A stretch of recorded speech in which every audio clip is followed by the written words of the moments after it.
Good afternoon, good morning, depending on where you're at in the world. And hello, everyone, and welcome to another Altero sponsored webinar. This one being on Office 365 versus Microsoft 365, and which one is the perfect platform for you. My name is Andy Serwich. I'm a technical evangelist here at Altero Software, and really excited to share the content with you today. We've got a great speaker on the line here, good buddy of mine, Paul Schneckenberg. How's it going, Paul? I'm good, thanks. How are you? Good, good. So, hey, I appreciate you coming on and talking to us about Office 365 and Microsoft 365 today. It's kind of one of those technologies that's really blowing up in the last, I've kind of lost track of how long it's even been out there. I remember when it was used, the acronym was BPAWS kind of a long time ago, but definitely the platform's seen a lot of improvements and has kind of taken the world by storm here the last couple of years especially. So a lot of great content to talk about, and I think what we'll do is we'll get started with our agenda for the day. So let's go ahead and take a look at that. So we've got a lot to talk about today, so we're gonna try and get right to it here fairly quickly. So we're gonna do some introductions of Altero, myself, and Paul, the speaker. We'll talk about each platform specifically. We'll get into managing and supporting Office 365, migration, Azure Active Directory, key apps, security, which is always a popular topic, especially with how things are in the IT landscape today. And we'll get to finally that question of how to choose which one is best for your organization. And then finally we'll do some wrap up and Q&A at the end. Now, one thing about the Q&A, you've got the questions form there in GoToWebinar. Feel free to use that as we go throughout the content today. If we've got a chance to talk and organically answer any of the questions as we go through the content, by all means, we're gonna go ahead and do that. We'd like to try and answer questions as we, as we're talking about content pertinent to the question. But if for some reason we can't, we answer as many questions at the end of the webinar as we can. And even then, if we don't get to all the questions in the allotted time we have, we'll be sure to do something of a follow-up blog post or post those questions and their associated answers somewhere so that you can still get the answer to your question. So again, don't be afraid to use that questions form. We're happy to answer any and all questions. So with that, let's cut to some quick introductions. So first off, again, my name is Andy Serwich. I'm a technical evangelist here at Altero Software, also a Microsoft MVP and VMware vExpert. I'm just kind of acting as your host today. I'm just kind of quarterbacking. Paul is the one that's going to be, walking you through the bulk of the content. If you're interested in connecting with me, I am quite active on Twitter there.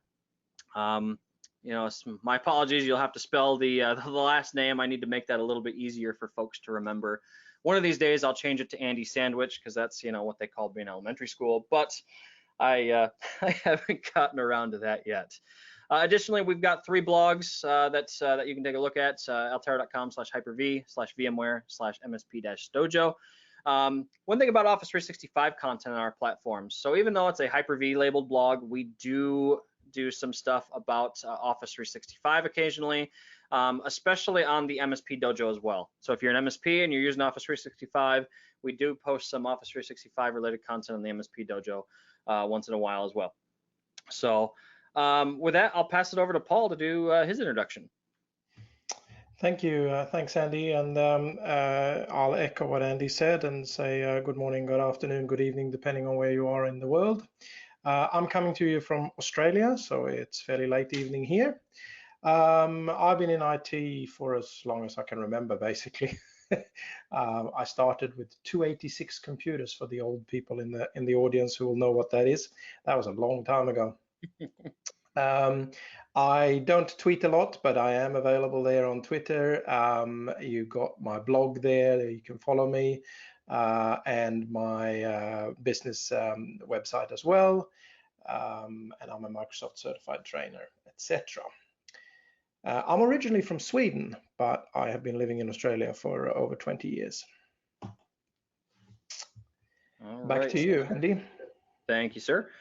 So a real quick word about today's sponsor, again, Altero Software, the company I work for. So we're a fast-growing developer of some pretty fantastic, awesome, super easy to use backup software that's designed for MSPs, IT resellers, and IT departments. That solution is trusted by 50,000 plus customers worldwide, 10,000 plus partners, and 2,000 plus MSPs. So that product, the flagship product, is Altero VM Backup, which does backup for Hyper-V and VMware-based workloads. We also have a Altero Office 365 backup application, which I have a really short, like 2-minute demo for you a little bit later today. If you're interested in either of those products, the URLs are right there. And also, if you're an MSP interested in our MSP program, go to altero.com/MSP for more information. So with that, I think we're through the boilerplate stuff, and we can start getting to what you're here to listen about today. So the first thing I wanted to do before I hand things over to Paul is we've got a little bit of a poll to start with.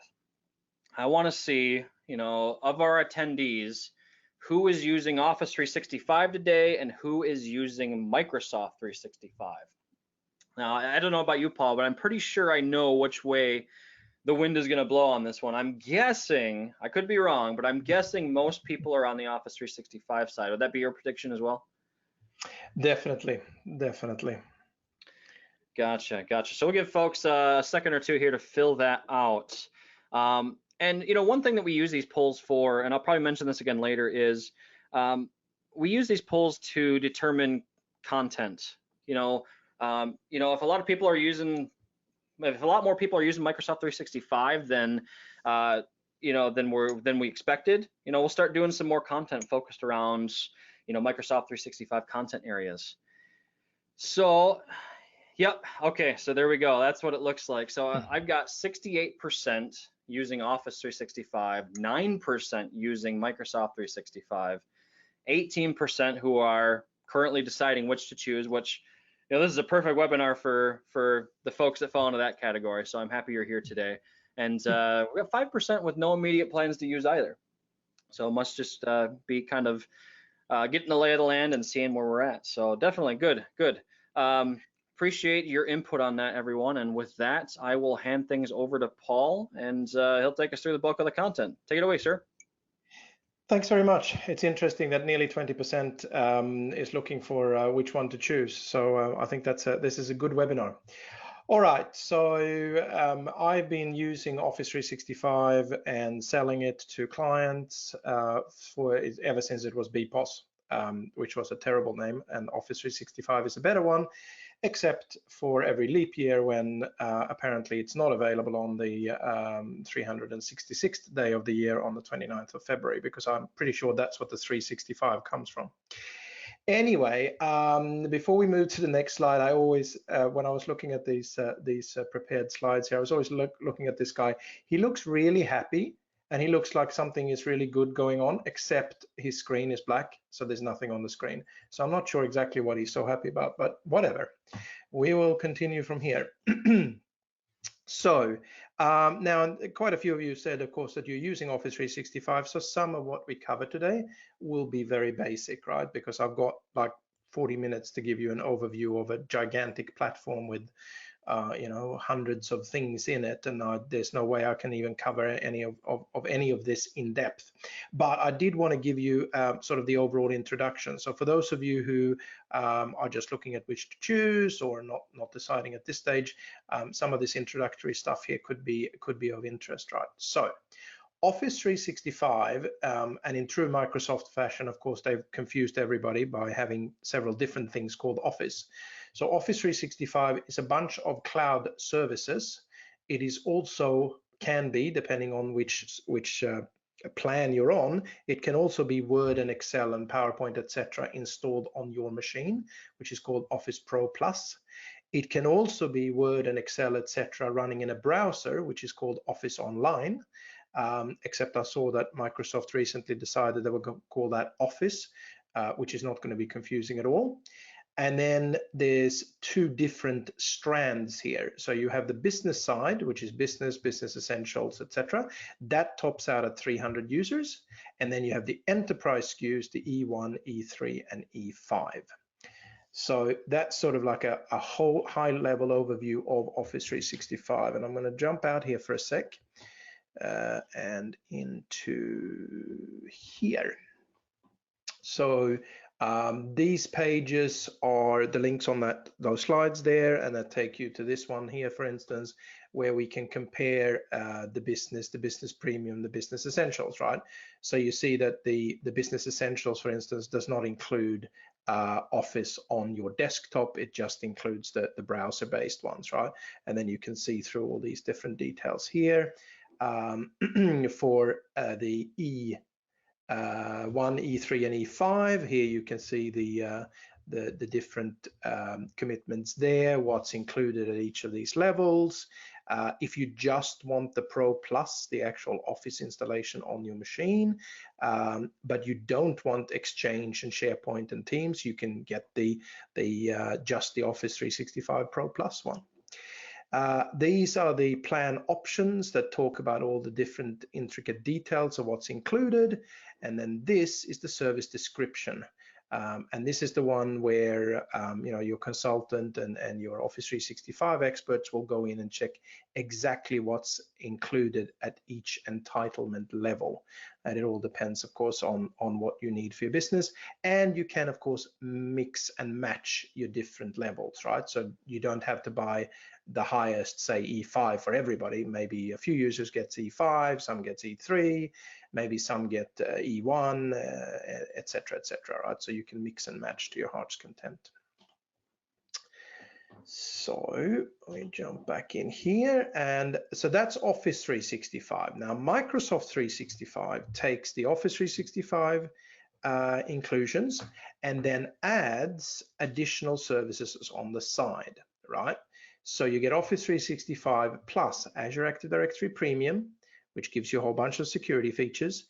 You get Intune for device management, and you get Windows 10 Enterprise for your devices. And each licensed user gets up to 5 installations of that. And it also comes in the Microsoft 365 Business, again, tops out at 300 users, but here it's very simple. There is only one. There isn't Essentials and Plus or whatever. There's only Microsoft 365 Business. And then on the enterprise side or the bigger business side, you have F1 for frontline workers, and then you have E3 and E5. And again, I'm going to jump out very briefly here to have a look at these. So you've got the Microsoft 365 for Business here. You can see your plans and pricing for that one, which takes me to Office. There's your Microsoft 365 Business over here, and you can see exactly what's included there, right? And as you can see, that's more than in the Office side. And then the same thing here, you've got your 3 plans for the enterprise side. And enterprise, of course, here does not mean that you need to be an enterprise, right? You could have 5 lawyers in a small office that needs the security features of Microsoft 365 E5, right? And they could use that. So you don't need to be a big business to use the enterprise SKUs. Hey, Paul, really quick while you're going on to the next slide. I think one question that often comes up when I'm talking with folks is the F1 SKU. What is Microsoft's definition of a frontline worker? You know what I mean?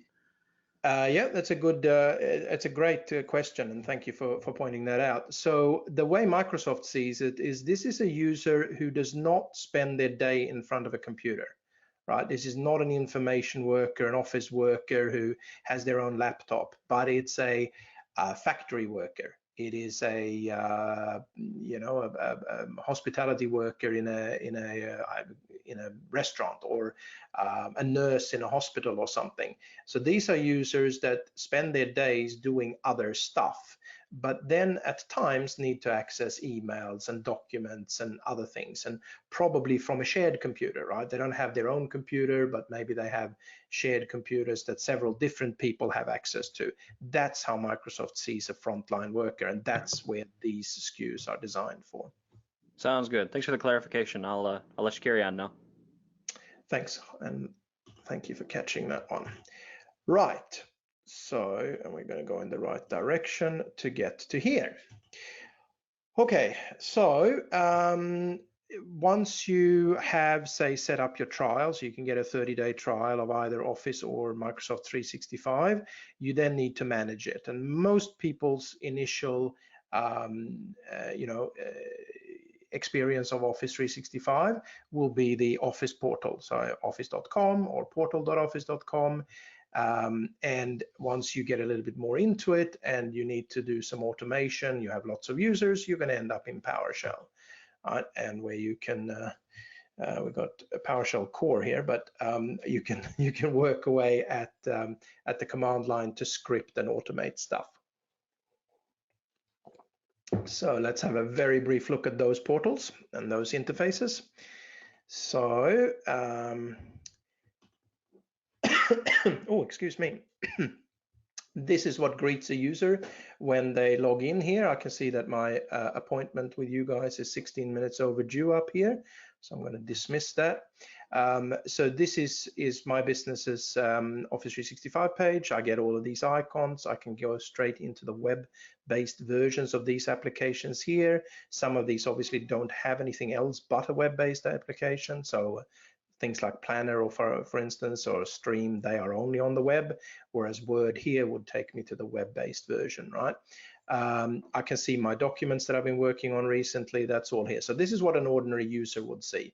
Now, because I'm an administrator, I also get this icon for the administration, which takes me to this place. So this is the admin center, where I can work with users, I can work with groups, I can set up security roles, I can configure settings, I can do the setup of my email domains, etc. I can look at the health of Office 365, so I can see are there any problems here. And you can see this is a live demo, so I have no idea what I'm going to get in here. We can see we have one incident here. I can't send email in RTF format with embedded images. There you go. It's a service degradation that started 5 days ago. Come on, Microsoft, get onto it, fix it.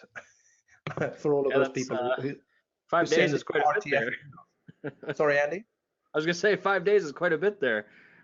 Well, I think this is not exactly a super high priority. I think most people don't probably email in RTF that often nowadays. So, but that's an example of the sort of thing you can see.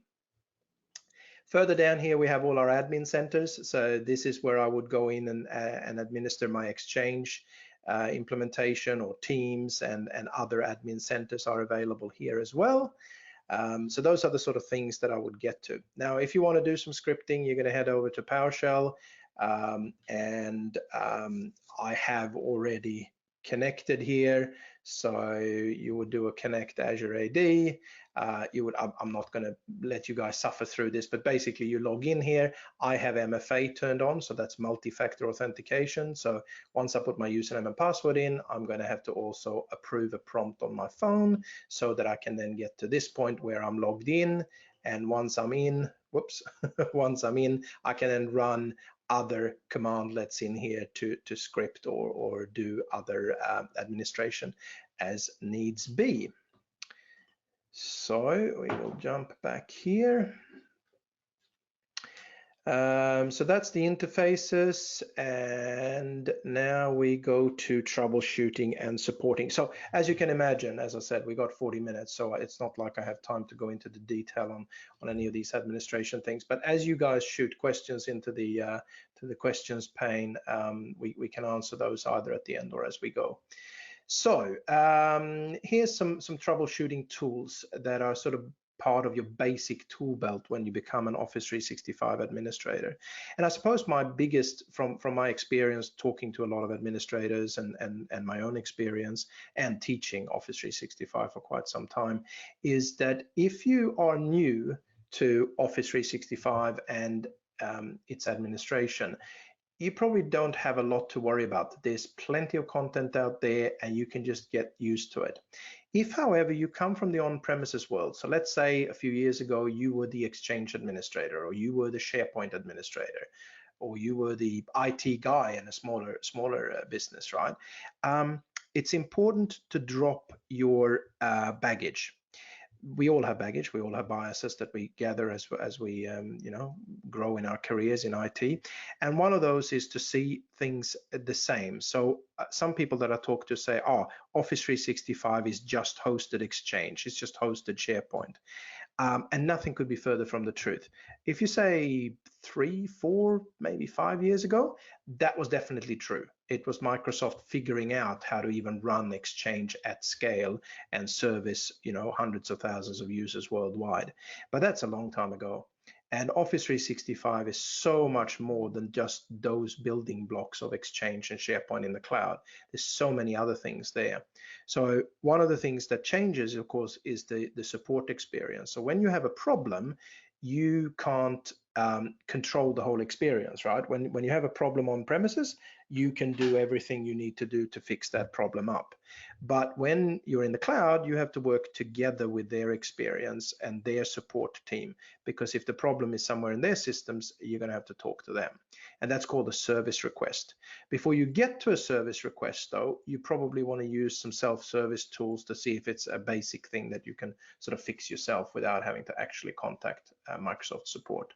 And finally, before we move off this slide, customer lockbox is if you have the higher SKUs, the Office 365 E5 or the Microsoft 365 E5, you can involve yourself in the support process. So if the support engineer, once you've opened a service request, needs to access a server that has your business data on it, they will have to go through a process like all support cases where they need to access a server always goes through this, the lockbox system in Microsoft's internal system, where they have to apply for access and they get limited access to that server for a limited amount of time to do whatever support they need to do there.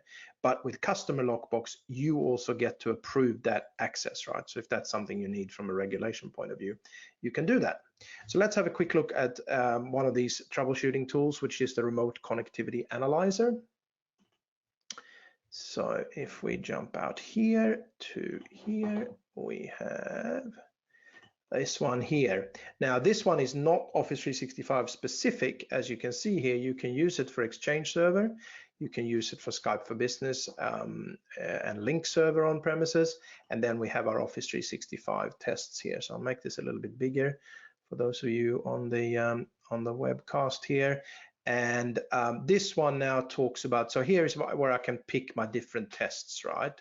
So for instance, if you have a user who's got trouble connecting with Outlook, you can put some details in here, pick one of these tests here, and you can put in the details, and then it will give you a very detailed report on how that test went and whether it failed or succeeded, and where it failed if it failed along the way, right? Or let's say that a new user's Outlook refuses to find your Office 365.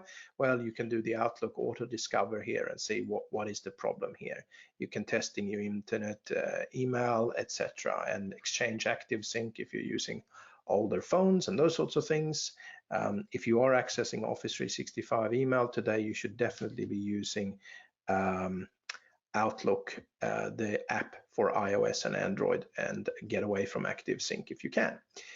Anyway, so that's that one there. Now this one here is the SARA, or Support and Recovery Assistant.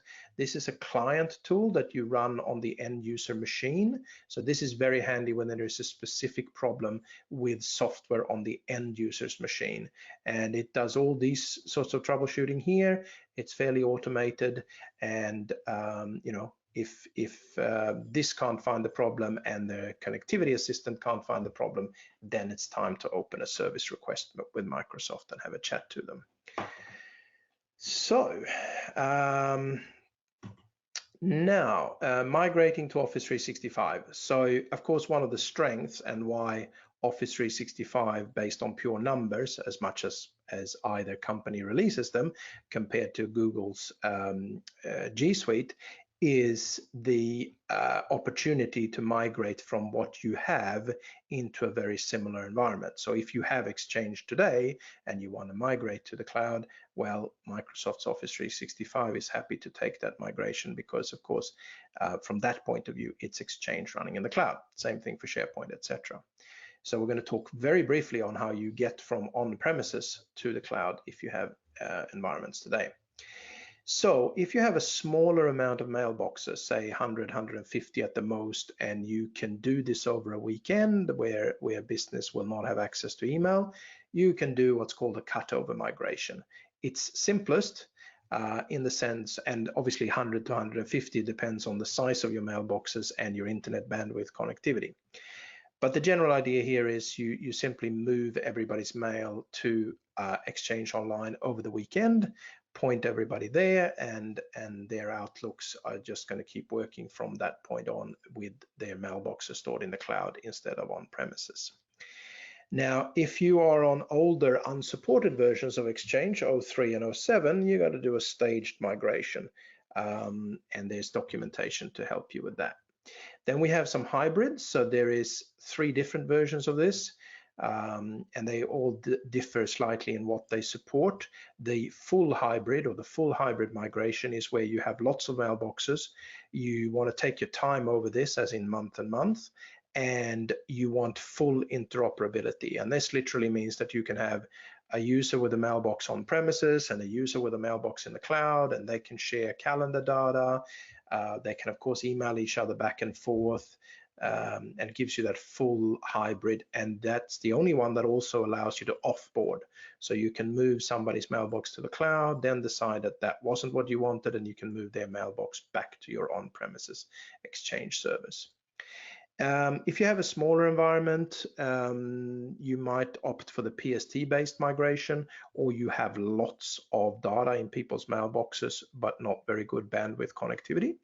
You can basically send a bunch of PST files to Microsoft, either if you do have the bandwidth over a internet connection, or you can ship disks to Microsoft, and they will literally copy them from the disks into their servers.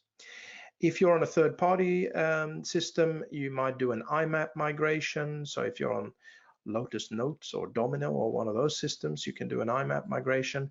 And then, of course, all the other squares except for the last one here are all Microsoft-supported ways of getting to the cloud.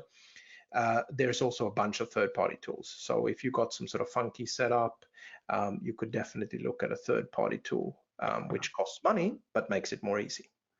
People still use Lotus Notes? I have no idea. I've got an old acquaintance of mine who is a developer, and he still talks fondly of it and still develops for it. So there's got to be somebody paying for his time. So clearly there must be people around that does Oh it. yeah. Yep. I still run into it once in a while, but yeah. So, hey, I have a question pop up in the chat here, specifically about migrating from Exchange 2007 to Office 365. They're just kind of looking for some migration documentation, basically. Basically, I'm guessing a how-to on how to do it. I don't know if you have any resources or, some place that you can point them to get that information. Well, what a leading question. It so happens that we have an ebook, and in said ebook that is coming out from Altaro, and in said ebook, we do have a whole chapter on migrating to Office 365. And in that, there is some paragraphs there about the staged migration with a whole bunch of links to the official documentation on the staged migration. So basically, it's docs.microsoft.com, DOCS for documents. And you can do a search from there, but if you hang on, you get the this free ebook, and in that free ebook I've got all the links that you might want. I hope. That might be a bit of an exaggeration, but certainly I covered staged migration. Sounds good. Thanks, Paul. Any other questions? I think that's it for now. Excellent. All right, so Azure Active Directory, still the happy guy with a black screen. And we're moving on to Azure Active Directory. Now, as I was saying to Andy before we started the presentation on the broadcast, we were talking about this, and there are users of Office 365 that don't even think about the fact that they have Azure Active Directory. So Azure Active Directory is the underlying directory underneath Office 365, just like in your on-premises environment. If you have Exchange Server, for instance, Active Directory is your directory with users and groups and stuff that underlies Exchange, right? Those things are not stored in Exchange. So Azure Active Directory, or AAD, is not Active Directory. There's lots of technical differences here, but from the point of view of this conversation today, The point is that you can link the two together. So if you have Active Directory today, you have hundreds or thousands or even more users on premises, and you don't want to recreate all those users in the cloud and then have two places to manage user accounts, etc. What you can do is you can link the two of them together. The tool is called AAD Connect. It is free. And it is the only supported tool. If you've been around this game for a while, there were others such as DirSync and those sorts of tools around earlier years. They are no longer supported. AAD Connect is the way to go. Now, the other option or the other thing you have to think about here is, okay, so I'm going to synchronize user accounts from Active Directory to the cloud, and that's a one-way synchronization, and the master is always on premises. So when you hire a new person, you still create their account on premises just like you always have. It then gets synced to the cloud, you assign a license to that user, and they can now start using Office 365. Now the next question is, okay, what are we going to do with the passwords? So one option is the password hash synchronization. So this synchronizes a hash, and in case you don't know what that is, go to Wikipedia, but basically it does a mathematical operation on a chunk of text, in this case a password, produces a string, and that string is what we can then compare. And if the hash in the cloud matches the hash on the premises, the password that has to have been the same password, right? Now, the hashing algorithm used in Active Directory are a lot weaker because they're a lot older than the ones used in the cloud, but there might be some people that are a little bit iffy about storing a hash of a password in Microsoft's cloud.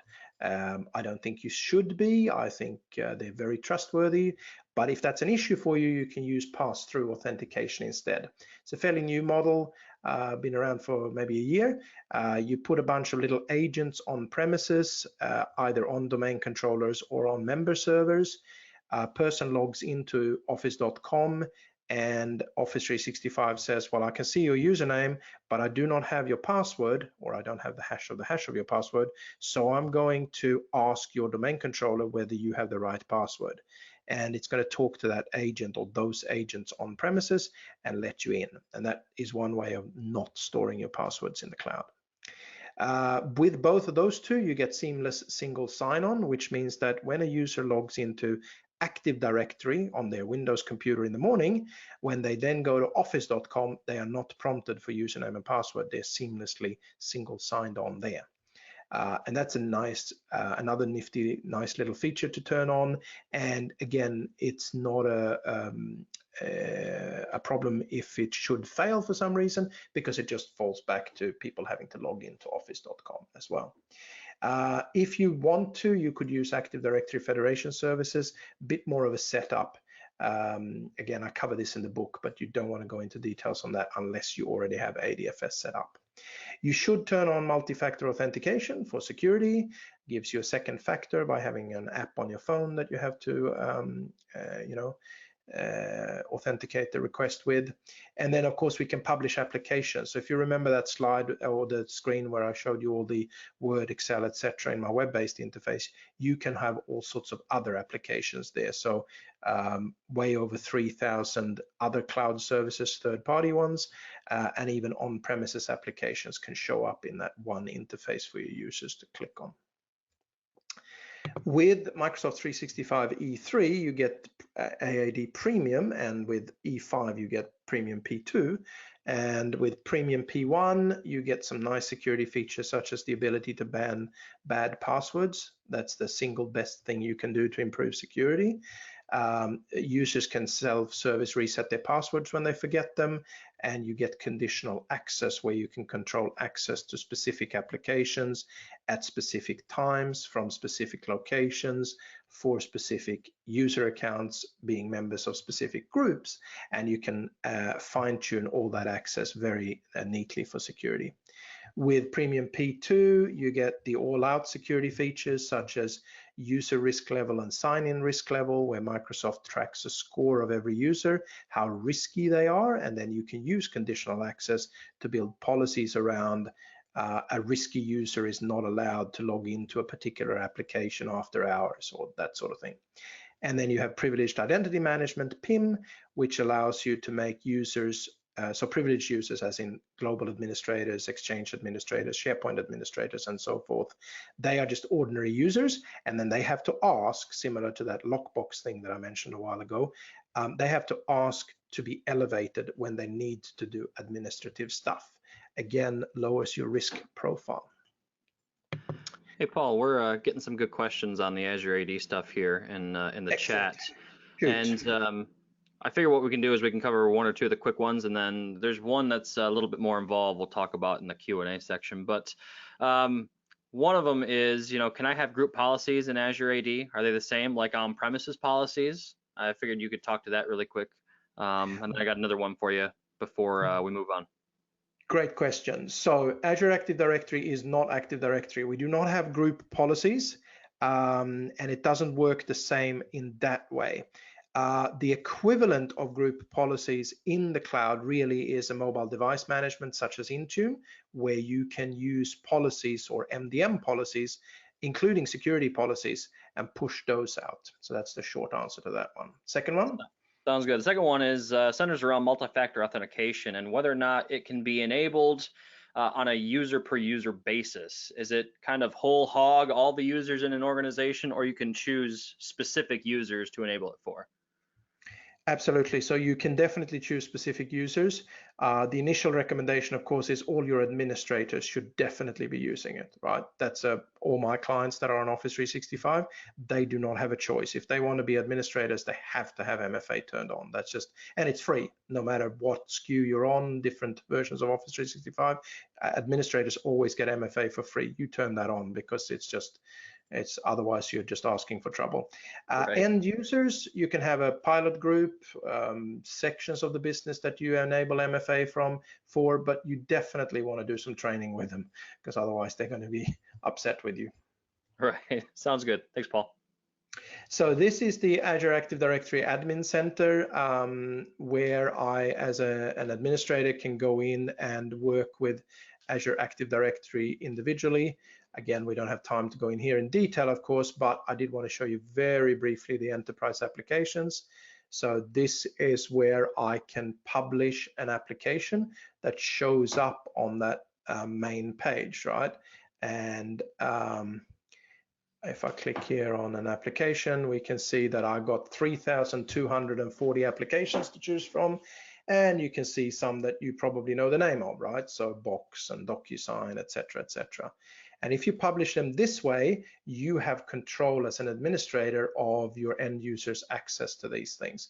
To the point, for instance, I think, oh no, Twitter isn't here anymore, they've moved it out. But Twitter is obviously one of the ones that is in here. You've got users who tweet on behalf of the company, but you don't want them to have the username and password for your corporate Twitter account. You can publish it here. They will never know the username and password, but they can log in and tweet until, if they leave the company, you can disable their account and they can no longer tweet on behalf of the company. So that's an example of what you could use this for. So let's jump back and talk about Exchange, etc. So we talked about hybrid approach there, where you can have Exchange on-prem linked up to your Exchange in the cloud. Very briefly, native data protection means that Microsoft is going to make very sure that they don't lose your mailbox data. They're going to have 3 copies in up-to-date copies. They also have a lagged copy if you should ever end up with some sort of data corruption.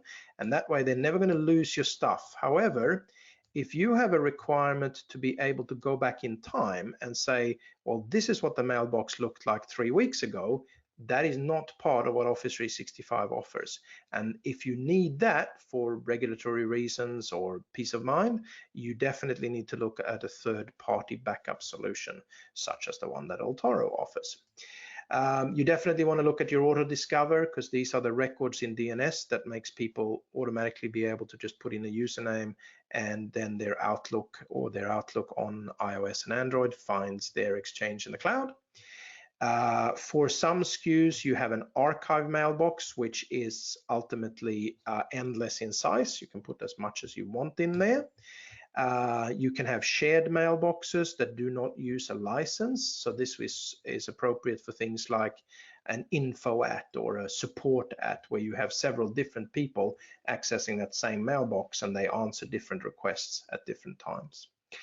Distribution lists we can build in Exchange Online just like we can on-prem, but you probably want to look at the new Office 365 groups instead.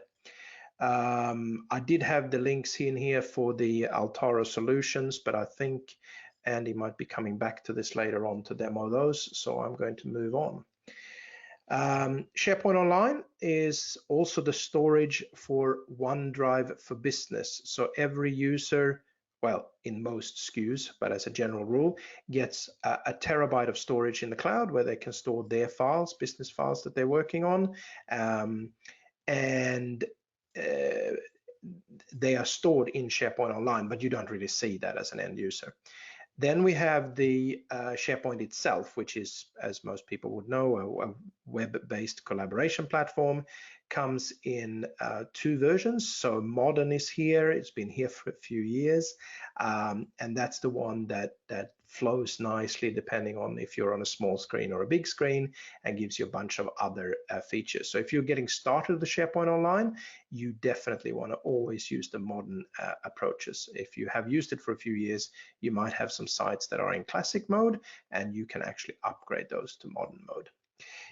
Specifically, you want to look at external sharing. What is your end users allowed to share with people outside your organization? How can they do that sharing? What control do you have over that? So there's a number of external sharing settings that you would want to look at. There is also a SharePoint migration tool. So if you have on-premises file shares and or SharePoint sites, you can migrate those to SharePoint Online using the free SharePoint migration tool. Again, if you have a complex setup, you probably want to look at one of the third-party tools instead, but for your basic setups, the SharePoint migration tool will do the job. Okay, Office 365 groups and teams. So Office 365 groups is one of those building blocks that I mentioned before that is sort of part of how Office 365 does its thing. And you can have dynamic groups based on criteria in Active Directory. So for instance, everybody whose manager is John are going to end up in this group, or everybody whose department that they're working in is marketing is going to end up in this group, right? Which makes it easier to maintain group membership. Now, you might have heard, there might have been a little bit of noise on the internet over the last couple of years about this little application Microsoft called Teams. It's a direct competition to Slack, obviously, and it's doing really well. Teams is a really good solution. And it comes for all your platforms. It is the replacement for Skype for Business, which is going to be finally, so Skype for Business Online, right? Not the on-premises stuff, but the online stuff. It's going to be retired in 2 years, or nearly 2 years. There is a portal to manage Teams. There's channels inside of Teams. You have your tabs where you can add in third-party and other Microsoft applications. If you're in the right country, which is not Australia, you can fairly easily add PSTN calling. So you can use Teams as a phone client and called ordinary public switched telephone networks. And Teams will also translate text. So if you're happily doing an instant messaging to somebody in France and they're typing in French, you can ask the Teams client to translate that into English, and then you write in English and that gets translated into French for them. So a bit like the universal translator in Star Trek, although we're not quite there yet, but it's pretty cool, and it does 60 languages. Of course, as I mentioned, Office 365 is much more than just Exchange and SharePoint. So we've got a bunch of other applications built into the platform, such as Planner, which is lightweight project management. We have Stream for videos, Kaizala, which is a bit like Teams, but for very low bandwidth scenarios, Power BI for managing your BI interfaces, as in business intelligence, Flow for doing automated logic things, Power Apps, Delve, Yammer, lots of different ones in here to look into, but I do want to get towards the end here, and we are not having a lot of time left. So I did want to cover the security bits. So once you move to the cloud, security is a shared responsibility. So there's a whole bunch of different tools that you need to deploy or apply to your environments so that you can increase the security of your end users so they can still be productive. So we have a bunch of advanced threat protection, such as Office 365 advanced threat protection, Azure advanced threat protection. We have things like sensitivity labels where you start labeling your data so you know what's sensitive and what's not. You can then add Azure information protection on top of those things and encrypt those documents automatically.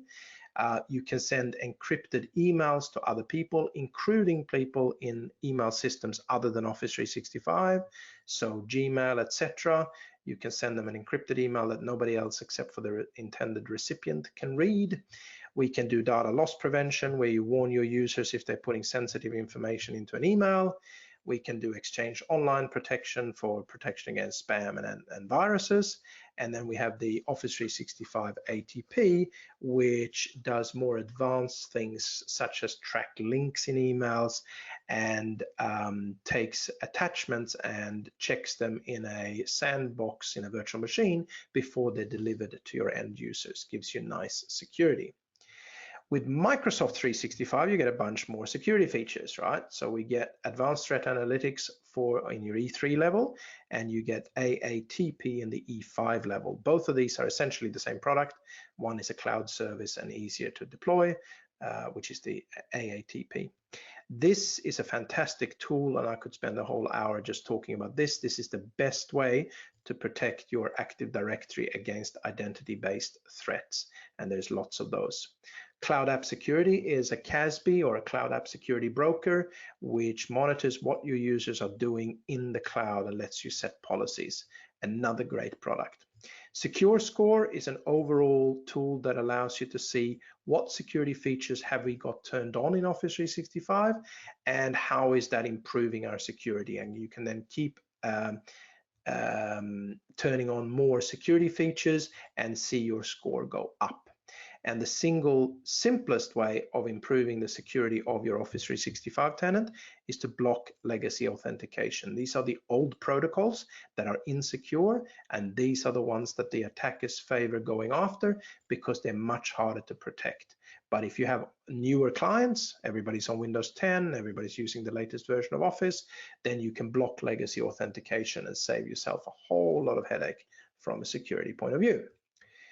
With Microsoft 365, you also get Intune, which gives you mobile device management, mobile application management. The first one really is for a corporate-owned device where you are happy to lock it down and enroll it.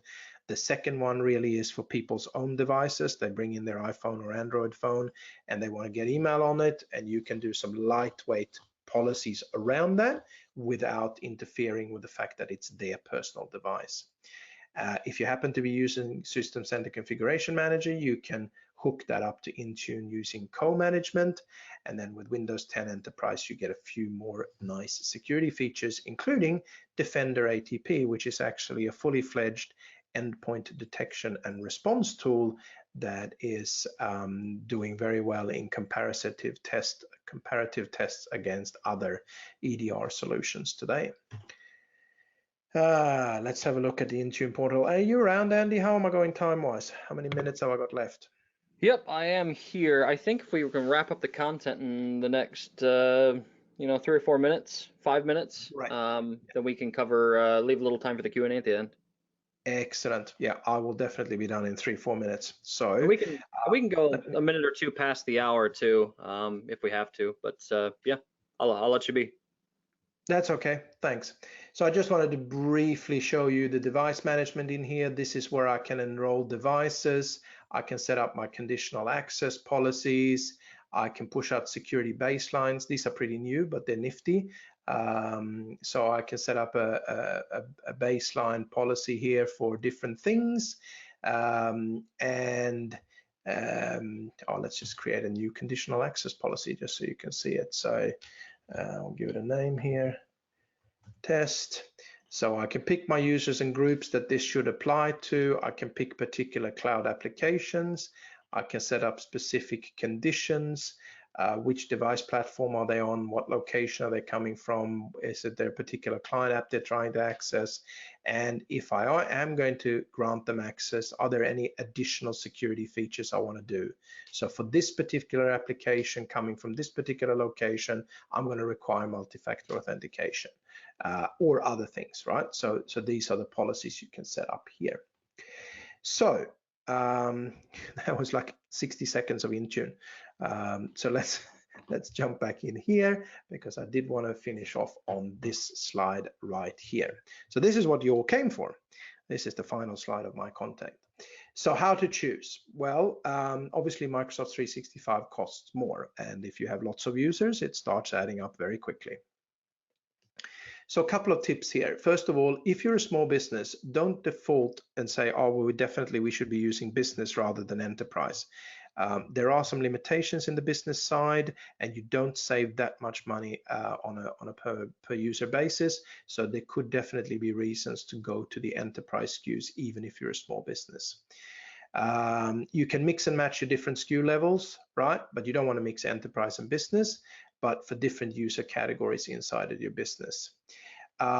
They are also, so we talked all about the bundled SKUs, but there's actually individual standalone offerings. So if you just want Azure Active Directory Premium P1, you can buy that as a standalone thing for a number of users and add that. But you don't want to end up in too much of a fine-grained thing there, because then you're going to spend more hours actually managing all those little license details rather than just, actually enabling your business to work better. How well governed your company's IT systems is very important. Don't think that Office 365 and Microsoft 365 is going to solve these problems for you. So you want to have an honest look at your company's internal IT before you go to the cloud. And of course, if you do not have a lot of security tools today that match what Microsoft 365 offers, then Microsoft 365 might be a good and cost-effective way of getting your business to a more secure place. And of course, the challenge now is not technical, right? It used to be that we had to really look at all the technical details of things, and that's still around. But the thing now is that once you've moved to the cloud, you need to now help your users adopt to the continuous change and continuous new features and new tools. So that's sort of my little tips there for how you would pick between Office 365 and Microsoft 365. And I think that's it. Yes. Yeah, sounds good. Thanks, Paul. So I think we'll keep the screen sharing on your end. For the sake of time, I'll skip over our Altera Office 365 backup demo today. I want to make sure we have enough time to get to the Q&A, because we're getting a lot of great questions in the Q&A here. So definitely keep them coming. Again, if we don't have time to get to them all, we'll do a follow-up blog post with all the questions and their associated answers. The other thing I want to mention, I do know we had a couple of reports of some people having audio issues. Apologies about that. I'm not really sure what caused that for some folks. But just so you know, we are recording today's webinar, and we'll also be supplying a recording of the webinar after the fact. So that way, if you missed a section, you'll be able to watch that and get filled in on the sections that you missed. So with that, we've mentioned this ebook a couple of times during the webinar today.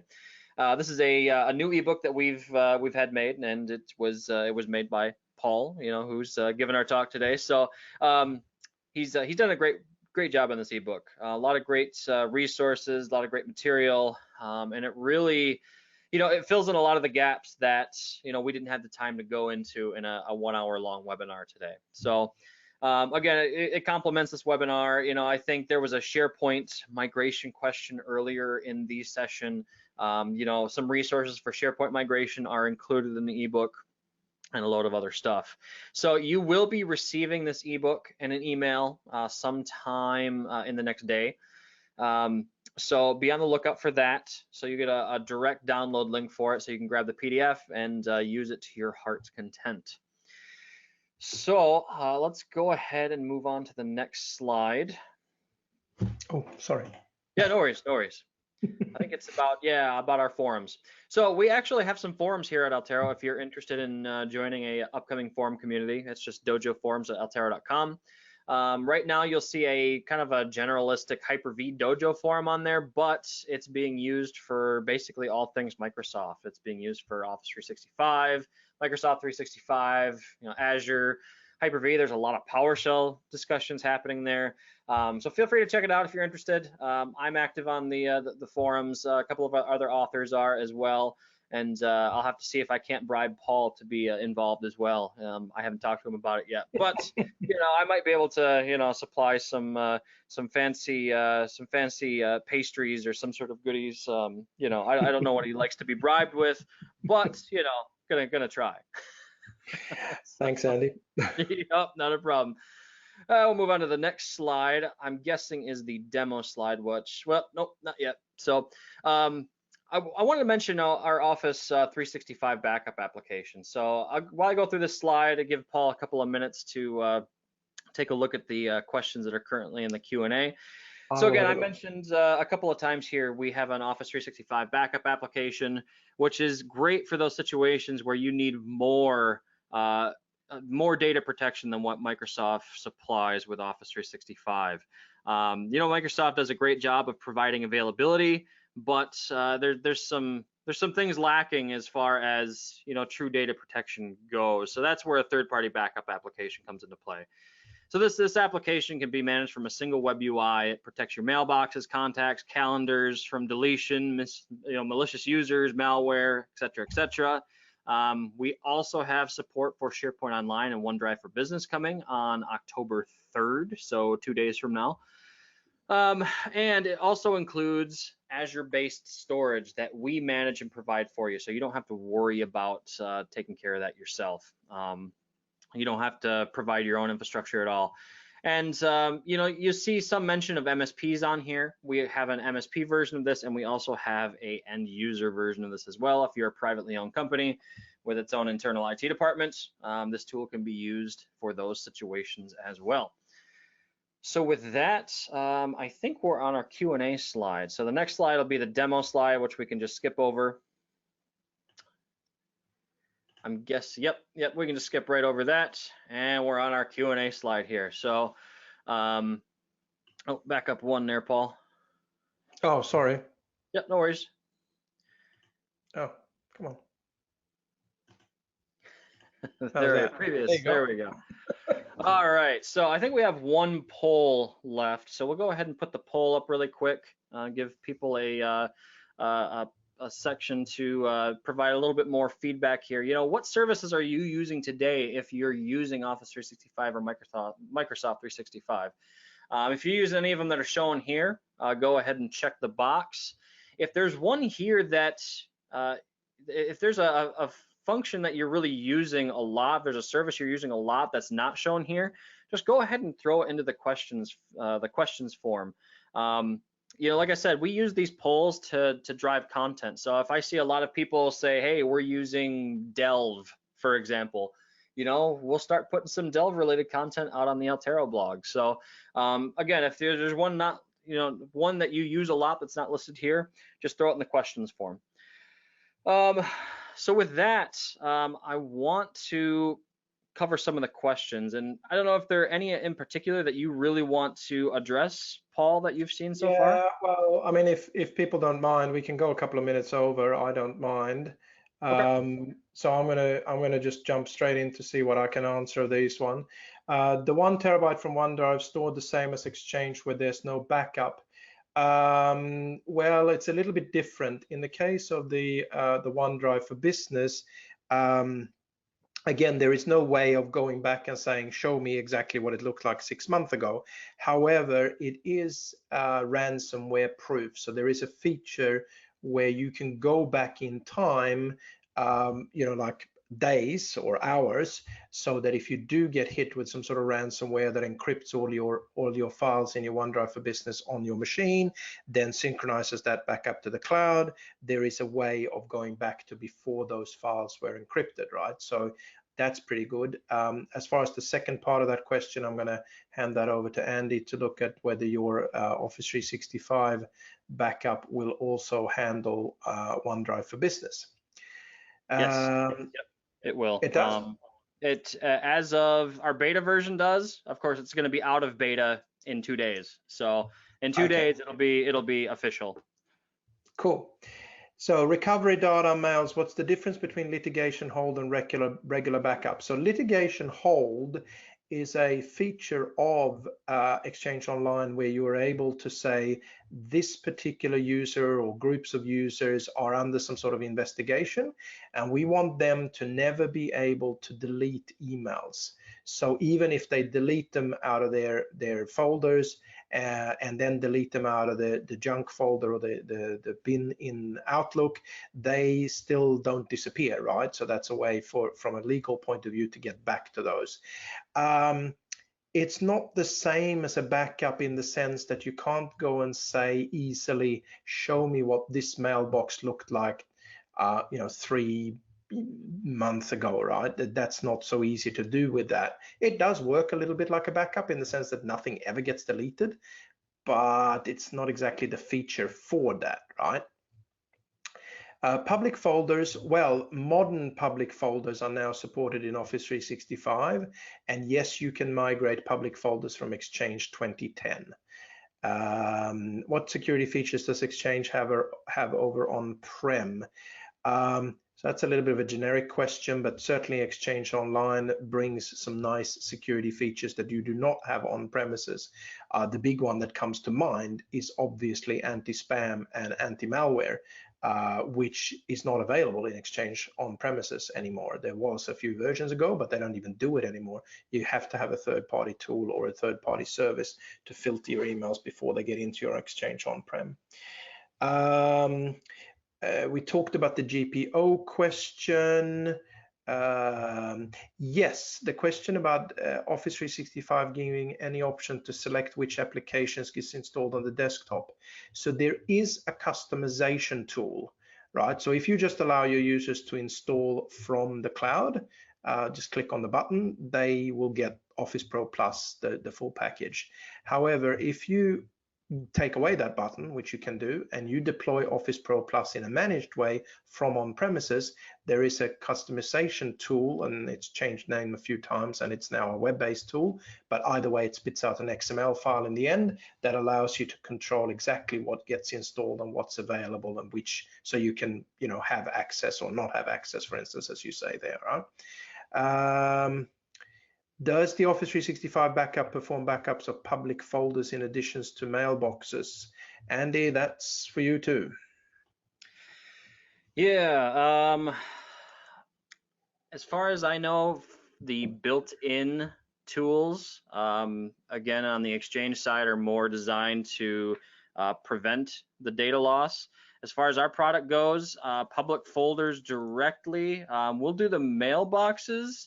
Public folders, I'm not entirely sure on. I don't believe we do, but I don't want to commit. I don't want to commit to that answer yet.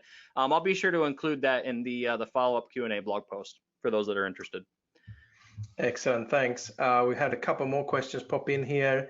We have an Exchange Online handle backup, similar to what we talked about before.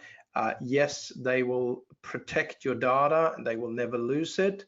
So they do backup in that sense, right? You don't need to worry about an Exchange server crashing and you losing your data in the crowd, but they don't do the can you go back 3 weeks in time. Could security application along, I'm not sure exactly the question, but it sounds like, could you add a security application on top of Office 365? Danu is asking, and I think if the question is, could you pick individual security features from some of the other Microsoft solutions, you could definitely pick those individually. And could you use a third-party tool? Well, there certainly are some third-party tools that add security on top of Office 365. And Chris is pointing out that you can still use group policy to manage Office Pro Plus, which is totally true. Oh, the character limit SharePoint Online has as well. Yeah, there is some limitations, and I actually have a link to this in the book that talks exactly about all those limitations on path depth and those sorts of things. So thanks for that, Jack. The link to that document is in the book. Okay, that looks like all the questions, unless something else is going to pop in. Yeah, I think that covers most of them. I know there were a few further up that we haven't had time to get to, but we'll be sure to include that in the follow-up blog post, those questions and their associated answers. So for the sake of time, I want to be respectful of everyone's time to let them get back to their days. And Paul, I want to thank you for stopping by and presenting all this great content. Really appreciate your time. Thanks, Andy. It was my pleasure. Yeah, appreciate it. So with that, yeah, we'll let everybody go for the day. Thanks for attending today's webinar. We're always glad to have you here and present great content to you guys, so appreciate it. And we hope to see you again for another Altera webinar in the future. And with that, I will log off and we'll see you next time. Have a great day.